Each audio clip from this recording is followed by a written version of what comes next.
सोनगीर पोलिसांनी एका मोठ्या कारवाईत प्रतिबंधित गुटखा व पान मसाला जप्त करून 2 आरोपींना अटक केली आहे। सोनगीर पोलिसांना मिळालेल्या गुप्त माहितीनुसार शिरपूरकडून मुंबईकडे जात असलेल्या एका कंटेनरमध्ये मोठ्या प्रमाणात गुटखा भरून आणला जात होता।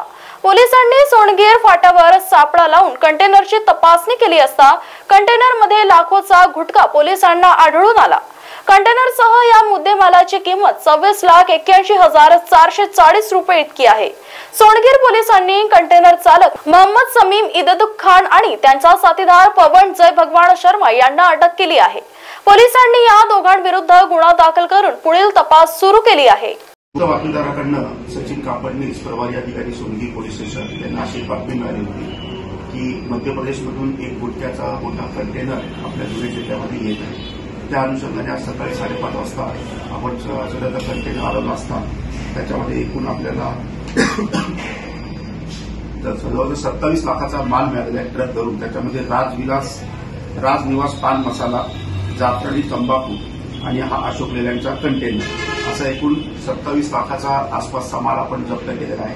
त्याच्यामध्ये 2 आरोपींना अटक करण्यात आलेली आहे। त्याचं नाव आहे मोहम्मद सलीम इदू खान, हा राहणारा उत्तर प्रदेश रायबरेलीचा आहे, आणि पवन शर्मा हा भिवानी राज्य हरियाणा येथील राहणार आहे। त्यांनी आता माहितीमध्ये त्यांनी हा माल एका कंपनीकडून दिल्लीमधून उचललेला आहे।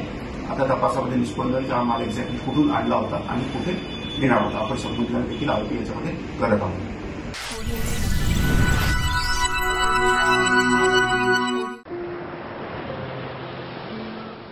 वेदूसारखीच आपणही आपली स्वप्ने प्रत्यक्षात आणण्यासाठी, ती फुलवण्यासाठी जिद्दीनं झटतो, कष्ट करतो।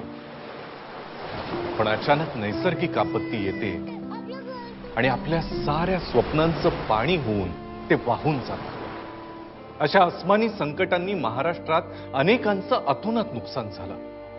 स्वप्नांबरोबर अनेकांची आयुष्य उद्ध्वस्त झाली। मात्र शासनानं आपुलकीनं त्यांना धीर दिला, भक्कम आधार दिला। केंद्रीय निकषापेक्षाही अधिक मदत केली। लाखांहून जास्त शेतकऱ्यांच्या खात्यात 25% अग्रिम रक्कम जमा केली।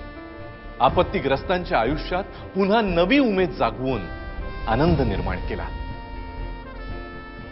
मदतीतून नवजीवन, आनंदाचे पुनर्वसन।